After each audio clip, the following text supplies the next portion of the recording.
Hey everybody, Kyle Goethe here from GoatFilmReviews.com and the Goat Film Reviews YouTube channel. And we are finally going to finish our spoiler discussion of the Acolyte episodes 5, 6, 7, and 8. I meant to do this on a weekly basis, guys, but things just got really busy here. We have an upcoming vacation we're on, and just everything else around us started going kind of crazy and busy, and all of these house projects all came to pass. We've got guys working outside on our siding right now, getting a tree removed. It's just been a busy month, and so I didn't get the chance to discuss it with you, but I did make the promise I would come back and finish the 4 episodes that I meant to watch, discuss them with you, and then give my thoughts on the series as a whole.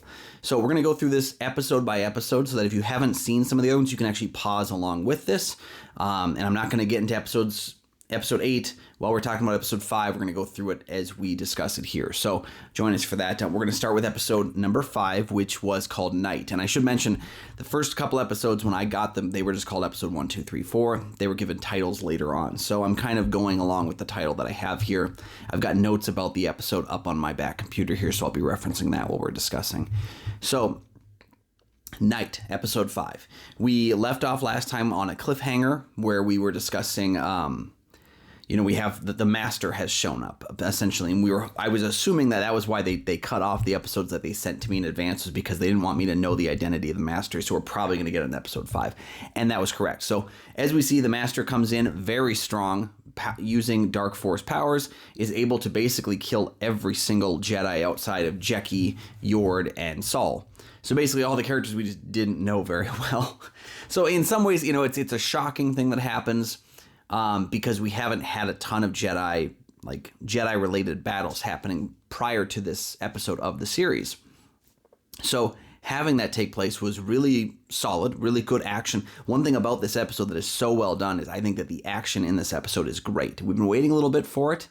We haven't been that much involved in lightsaber duels in the season so far, so it was really nice to have a big bombastic episode that feels like an entire chase sequence, if you will, and I think that works mostly. It is an episode that's light on story, heavy on action, but we've had a lot of heavy on story episodes prior to this, so it feels like it fits right in the middle there kind of nicely, and it's a good flip, because the previous episode's title was Day, to have this one called Night, because it does very drastically change. I mean, this felt like it was one episode that ended up getting split in 2 because of the drastically different tones from the first to second half. So what we have here is, we have Yord, Jecki, and Saul are not killed by the mysterious war at the beginning. Saul is able to get Osha and, kind of keep her safe. The warrior tells him that they know each other, that they've met before, and then disappears. And I think the biggest thing about the warrior is learning his identity. I feel like that was the thing that people were talking about for the weeks leading up to that episode, was we're going to figure out who the identity is. And a lot of people pretty much guessed that it was Khmer. And I didn't think it was that obvious on the outset. But watching episode 4 a second time, Day, watching that a second time in anticipation of episode 5 dropping, I did see more of what was going on there. I don't think it is the most drastic and extreme turn you could have had. It could have been anyone under that mask. It wasn't necessarily like an identity of someone we were going to be shocked by. I was wondering if it was Plagueis. I don't know much about Darth Plagueis from the Legacy stuff, so I didn't know how he would look or anything like that. But I'd been hoping we would get some more Plagueis stuff in canon, in the visual medium, if you will.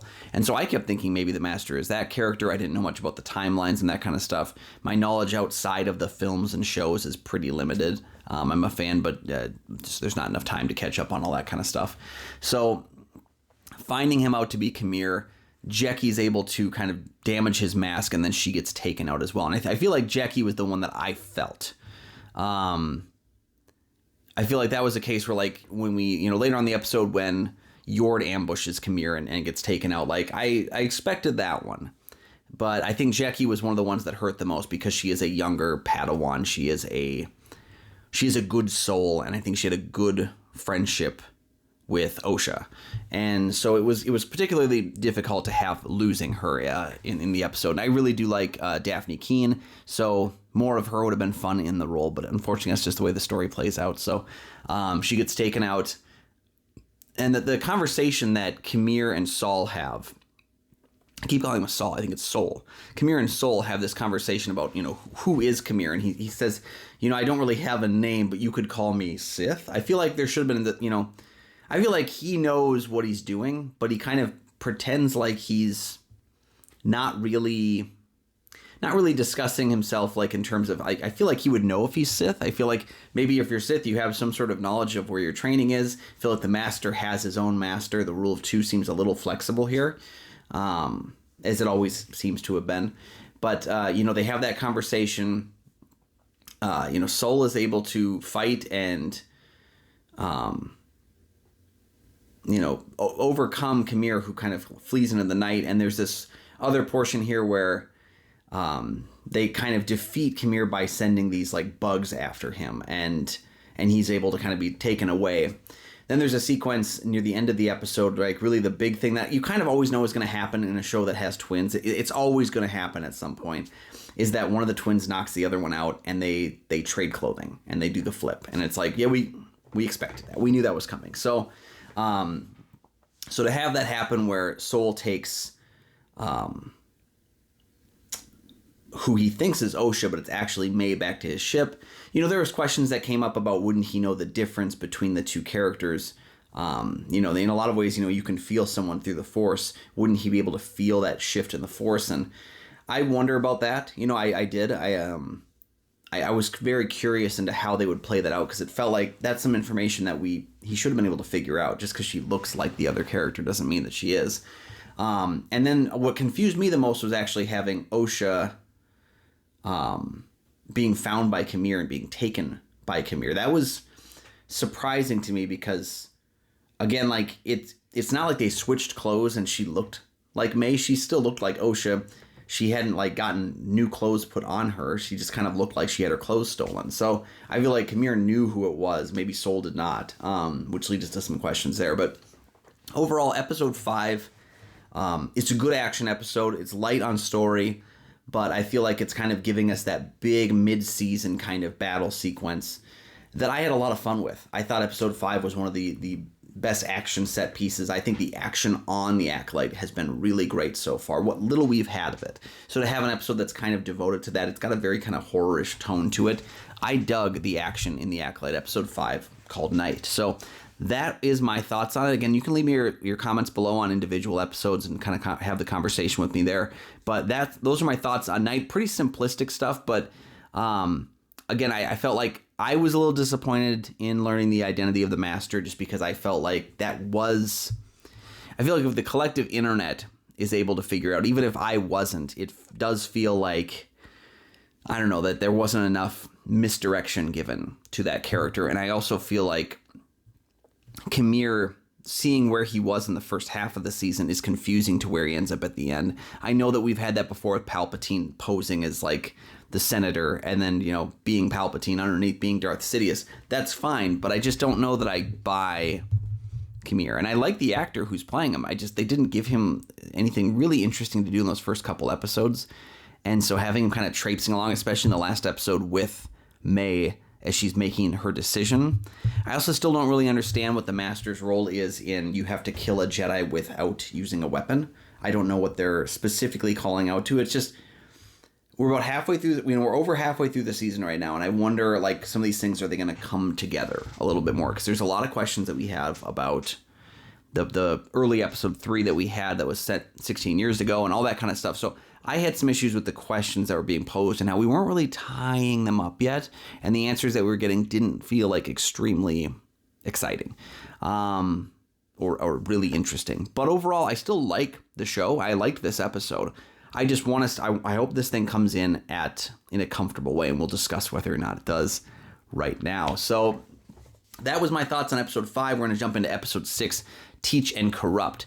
So this episode right here, overall, my thoughts on it is it feels like a filler episode.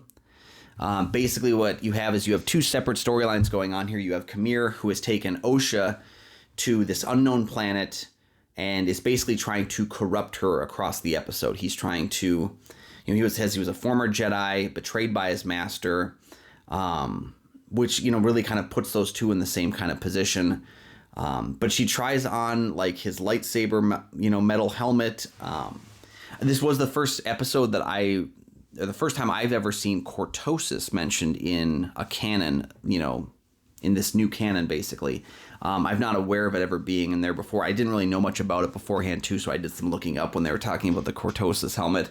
But it was cool seeing that in the previous episode as well, that this helmet was able to kind of short-circuit lightsabers. That was cool. I thought that was interesting because lightsabers are so much of a slice-through-anything kind of thing that having something that can counteract that adds a new wrinkle to things. And I'm all right with kind of recontextualizing certain elements. So, as I previously mentioned, I wasn't like over the hill or over the moon. I don't know what they call it. Over the moon. I wasn't over the moon for the way in which the witches were portrayed in episode 3 of the series, but I didn't dislike the idea that there was people that use the Force differently. That doesn't bother me at all. It's just, I didn't know that I bought like the mythology behind their group. I just didn't think it was well like defined mythology. But I was interested to learn more. So having that with Teach and Corrupt here, that was their kind of portion of it. But we also have this Jedi ship at Kofar, where Sol is trying to contact the Jedi Council, can't really reach them.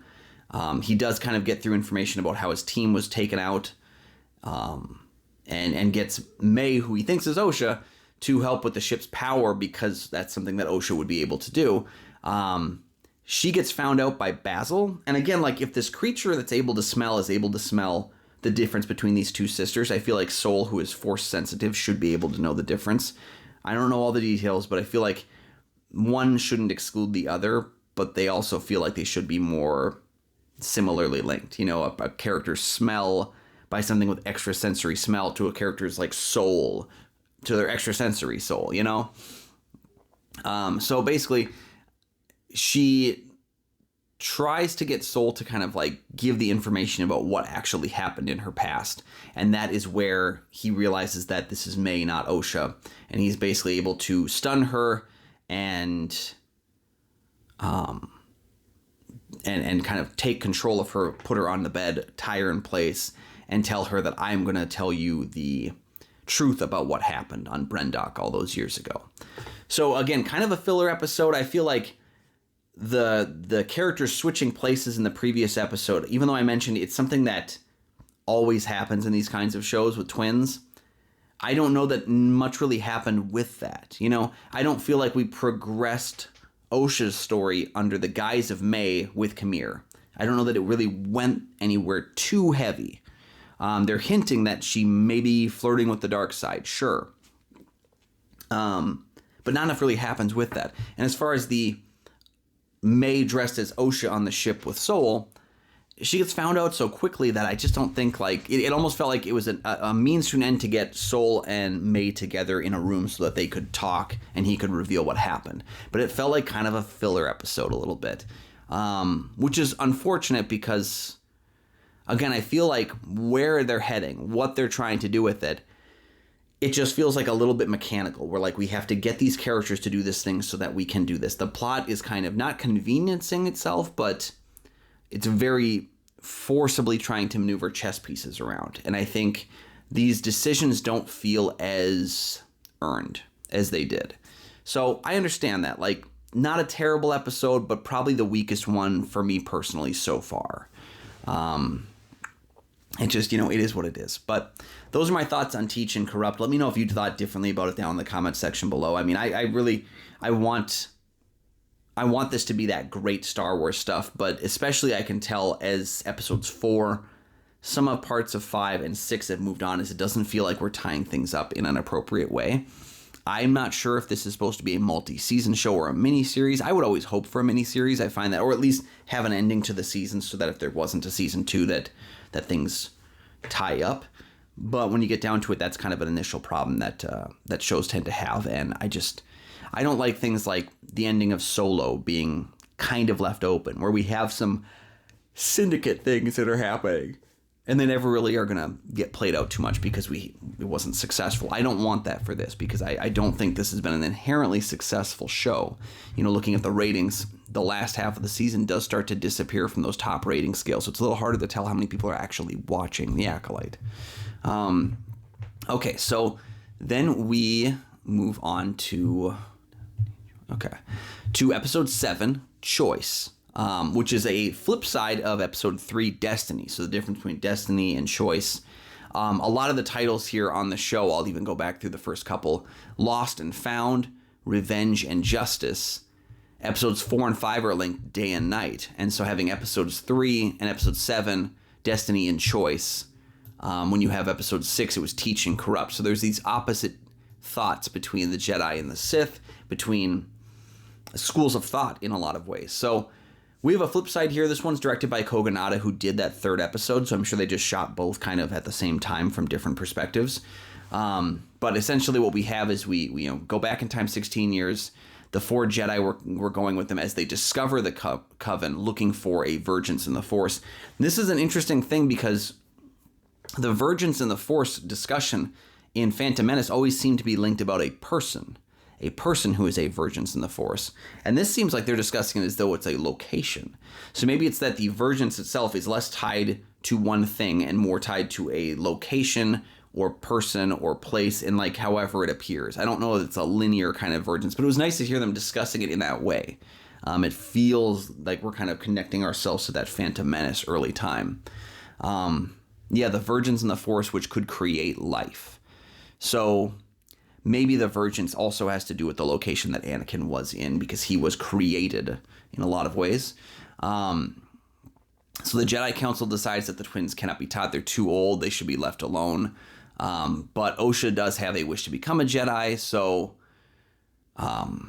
Coral stokes May's anger over the decisions, and May accidentally started the fire. So what we have here is the Force sensitivity they discover during this time while they're looking for the M count or midi-chlorians. It's so weird to me that they try to avoid midi-chlorians by saying M count, because we know what they're saying.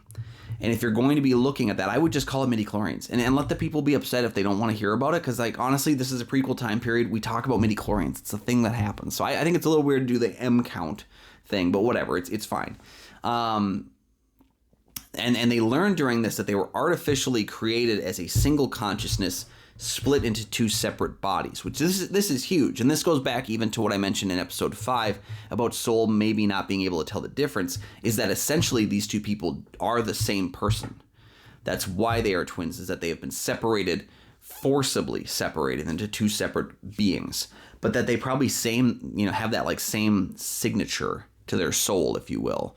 So that might be some of the reason behind that. Again, having these kinds of answers does elevate the questions a little bit and makes the show a little bit more of a fulfilling experience. It's not just things that are left open and not thought about. There is a reason I feel like certain elements are happening here. So when they decide about this, Torben decides he wants to go and prove this Vergence now because they've got information about it. So he's going to go back there because he knows we can get back home to Coruscant then. And Torben is kind of a confusing character because he's a Padawan, and it doesn't seem like he wants to be a Padawan. It doesn't seem like he wants to be a Jedi. And that's an interesting angle you could take it in.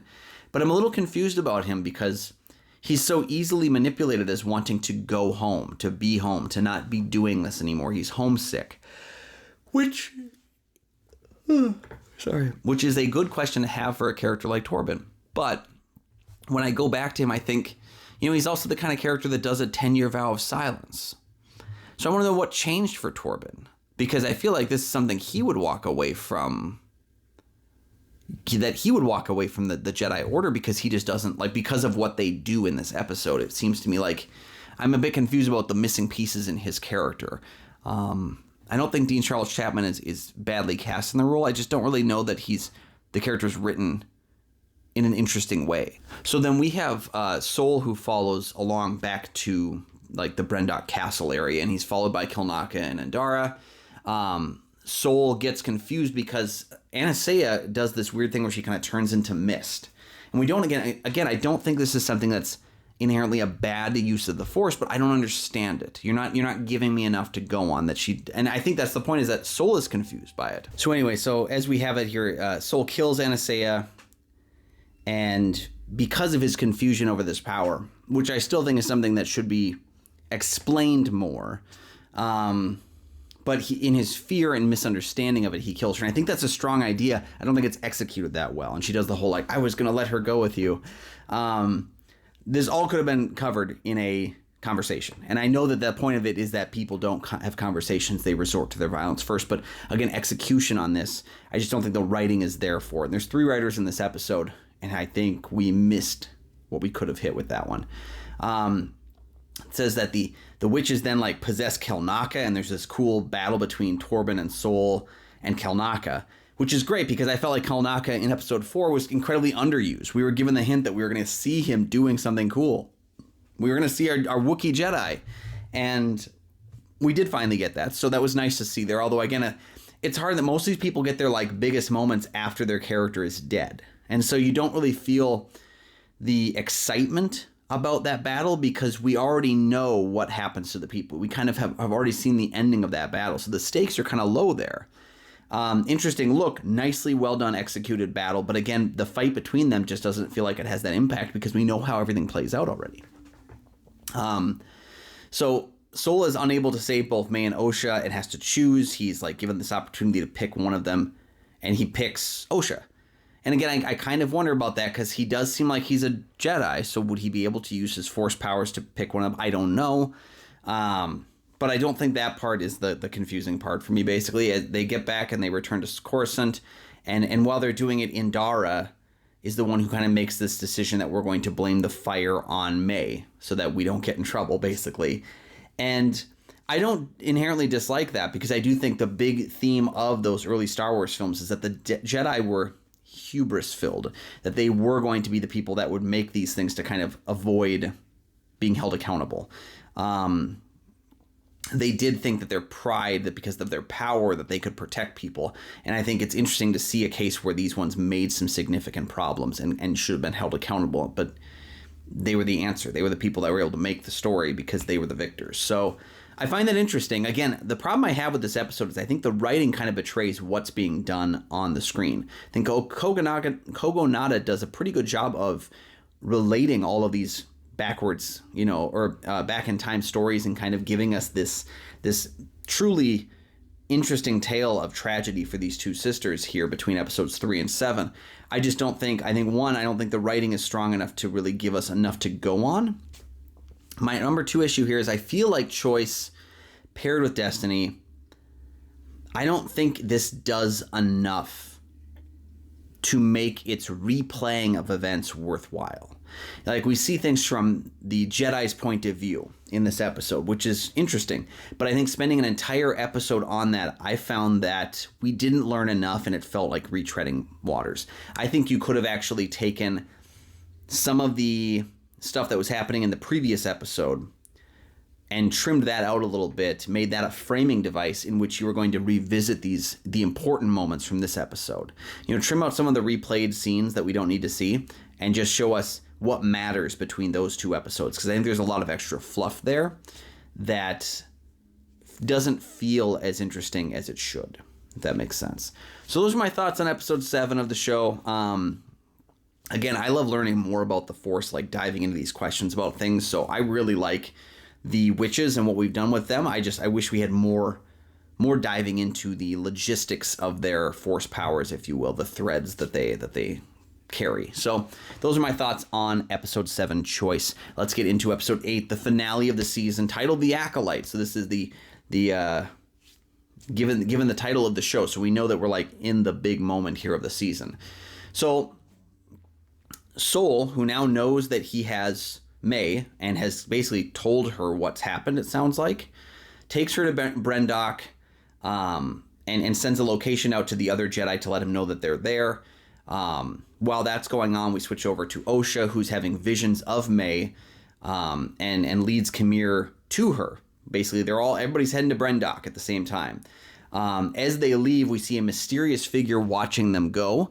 And I think this, for me, it's weird to say that this little Easter egg was the part that excited me most about this episode, but it was. I mean, generally speaking, it seems like we're talking about Darth Plagueis as the mysterious figure. He resembles how people said Darth Plagueis should look from the canon stuff that was decanonized from the stuff that we've had that's in canon, that's how Darth Plagueis looks. He is a specific species of creature. I don't know exactly, but we're meant to believe that that's Darth Plagueis. And I wonder to myself, would it have been more interesting to have Plagueis be the master that we've seen the entire time, and have someone like Khmer basically get taken out and have Plagueis then looking for a new acolyte for himself instead of having it go through Khmer. Because I don't know that enough was done with that. And I think this show should have, dealing with this old Republic kind of stuff, would have been more interesting if we had more recognizability, I think, between these major events. I think it would have added higher stakes to things, especially if we're going to hint at Plagueis. And we make a few other hints in this episode as well. So I think it would have been better if we had stopped hinting and just started going for it. So they go to the witch's fortress. Osha's there. She confronts May. Sol and Khmer both fight as well. So what basically, like, May disarms Sol, tells him he's going to confess his crimes to the Jedi Council.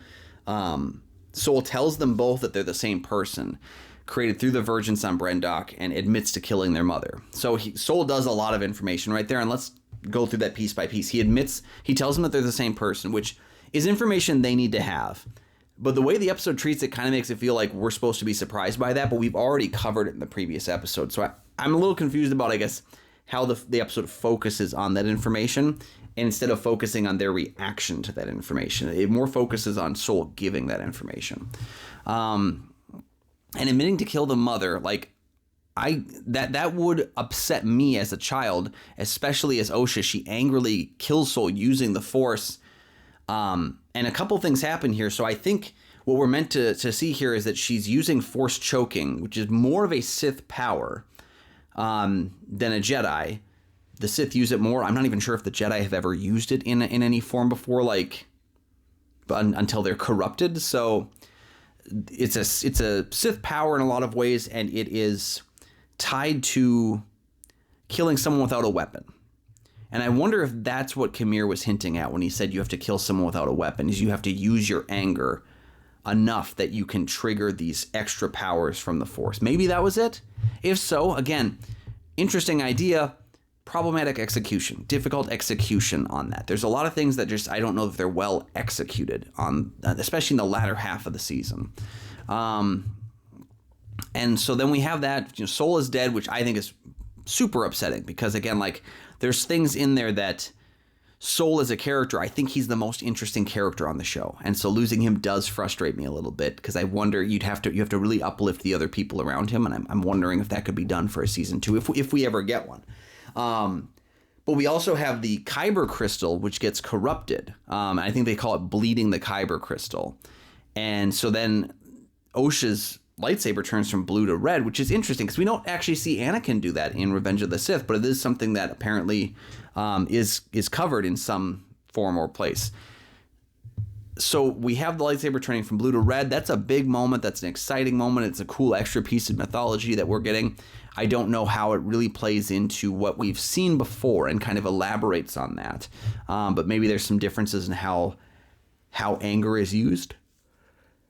It feels to me like Anakin's Kyber crystal would have bled when he killed Mace Windu. Because that would have been him using his anger to the point that he was willing to kill his friends, his people for that. So I wonder if that would have been better if that had been something that had been established earlier in a film. But we know that Star Wars tends to rewrite some of its mythology as it goes. It's always happened in the legend stuff as well. So she and Osha and May both escape. They get out of there before the Jedi squad arrives. And Osha tells her that she's willing to train with Khmer to have May's mind wiped and given freedom, essentially. And I have a lot of confusion around that. It's not so much the problems because I don't understand it. It's hard to have a problem with what's being displayed if you just don't understand it. So essentially, Osha agrees to become Sith, to train with Khmer, to become his acolyte, in order to keep May safe. It feels like she's saying she's going to keep May safe by doing this, but I don't really understand that, because is it that you want to be Sith or that you want her not to be Sith? I don't know. I don't feel like we got enough in that episode to outline it. And then we go back to May, who has committed horrible crimes, and it is the idea that by wiping her memory, she won't know about them. I don't know if that's really going to work. Like, once you get her home, people have done the I don't remember defense a lot, and they still get convicted of crimes. I don't know if that's going to really help her, but that's a little confusing. We have Vernestra, who arrives and finds Soul's body and basically decides she's going to... we're going to lie and say that Soul is responsible for all this. So now we're lying upon lying. And again, it's a pretty flimsy lie, and I'm confused about that. Because back on Coruscant, the Senate has decided to launch an investigation into the Order. And Vernestra kind of puts a stop to that and blames Soul for the death of Torben and Dara Kelnaka and the witches. Which I find confusing because, again, she knows that Khmer exists. And she is probably under the assumption that Soul, or that May and Osha both exist, who can both corroborate elsewise. Maybe she believes her power is so much so with the Jedi Order that she can lie about that kind of stuff. But I feel like, again, we're giving ourselves some interesting ideas to play with, but it's almost like we're creating more convoluted mysteries than actually solving some of them. So, Vernestra, she sensed that Khmer was on that planet. She knows that he's alive, and she wants to try and use May to help figure out where he is. Okay, that it's not inherently bad, but it's confusing. I'm not really sure what the plan with that is. And if the point was to make her amnesiac, then why are we trying to use her? Does she know that I just, lots of questions. I don't think we've really spent enough time diving into them. And then, of course, we have our big tease at the end that Vernestra reports to her Jedi Master, who is Yoda, given in a quick little side glance as we fade into black and end this season of The Acolyte. So those are my thoughts on episode 8. Overall, this season of The Acolyte, I think, has had some really interesting stories. And as it's gone on, they do feel as if they were less well constructed. That there was more holes being made. That there was execution problems as the show goes deeper. I don't think it's perfect. I'm still positive on the show. I liked what I was excited to watch it every single week. And there's a lot of television that I kind of don't feel that for. Even some big popular shows where it's like, House of the Dragon is a show I sit down and watch every week, and I've got to see it when it drops. And I was actively excited to watch The Acolyte every time I was able to sit down and catch one. So it did feel to me like the show had a power to it, had a draw. There was just issues that came up, and I think things that were flimsily put together early on in the show ended up being a little flimsy at the end of the show. While still positive on it, I would hope that season 2 kind of closes some of these gaps a little bit. And I would like to see a season 2. I feel like there's enough questions to be asked. I feel like this finale doesn't feel as much of a finale as it does feel like a springboarding off for the next story, whatever that would be. And coming on the heels of episode 7, which felt like a retread, episode 6, which felt like filler, I just feel like we haven't gotten enough in the back half of this season to really uplift what the story was. Because I think it started strong and just kind of finished a little weaker than I would have hoped. So overall, positive on season 1 of The Acolyte. I would watch season 2. I would be interested in checking it out. I just hope that they learn some lessons. Much in the same way that I felt like Rings of Power on Amazon was a show that I ultimately liked enough to finish the show, but I hope that they learn lessons for season 2. I hope that we don't come back to season 2 and see them making the same mistakes.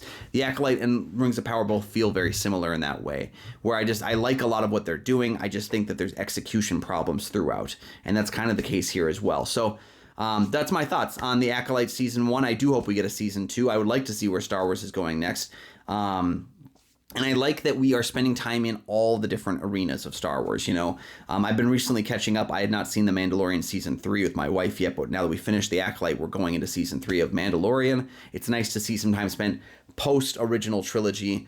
This is prequel trilogy, and, we haven't gotten a chance to watch Andor yet, but we have the 4K Steelbook, so we're going to actually watch Andor once we finish that, which is, again, post-prequel, pre-original trilogy. So I like that there's time spent across the gamut here. I'd like to see a little bit more time spent in the sequel trilogy time period, just to kind of broaden that as well. I think the more the Star Wars that we add in terms of these Disney Plus shows, it does add a lot more mythology. It adds a lot more intrigue to the series. I will say this, though. Acolyte feels much like a lot of other things I've criticized about Marvel shows. The Acolyte feels like it would have been a better 2-hour movie than it would have been as a 6-hour series. I think a lot of my problems with the Disney Plus shows is that they've all felt like great 2-hour movies stretched into 6-hour series. And that's, again, the problem that I have coming with this as well. So, yeah, those are my thoughts on the Acolyte. I'm a bit more mixed than when I started the season, but I want to know your thoughts as well. Comment down below your thoughts on the last half of the season of the Acolyte, what you thought about the individual episodes, and if you're interested in seeing a season 2, where you'd like to see the characters go next. I would love to hear your thoughts on it, because Star Wars is something I adore. And even though I'm less entrenched in the books and the comics and some of the TV shows, like I've barely scratched the surface of Clone Wars and Rebels, but I'm always interested in seeing more Star Wars. I'm always interested in embracing this world more, because it is something that, one of those first things to me that felt like a world for me. Like it was a world that I was able to fall in love with and want to spend time in. I got into Star Wars when I was 4 years old, and I've never really not been a fan of the franchise, and I still am today. So I'm always here for more Star Wars, but I want to know what you think about the Acolyte here. So make sure you like and subscribe down below. There are 2 free things you can do that help to support the channel immensely, and you'll never miss new episodes of the show as they drop. If there is a season 2 of the Acolyte, we will continue doing an after show. If there's more Star Wars shows, we will do an after show for those as well, because I think that's a fun avenue for this channel to continue to evolve and spend some time with. We're going to try and do more after shows, because it seems like some people have really connected with doing these. So we're going to cover that as we do. Make sure you like and subscribe so you don't miss any of that. Also, you can check out goatfilmreviews.com for my many written reviews. You can find Goat Film Reviews on Facebook. You can follow me at Almighty Goatman on Twitter, Instagram, Letterboxd, and Threads. And you can find my show Kyle and Nick on Film that I co-host with Nick Polatichuk from the St. Paul Filmcast. We have new episodes of that show every single week.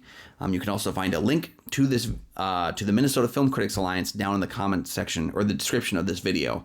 You can find other critics' reviews on The Acolyte, on Star Wars, on other things in the film world down with that link. You can also find more of my work down there as well. Thank you so much for joining me, and we'll see you next episode.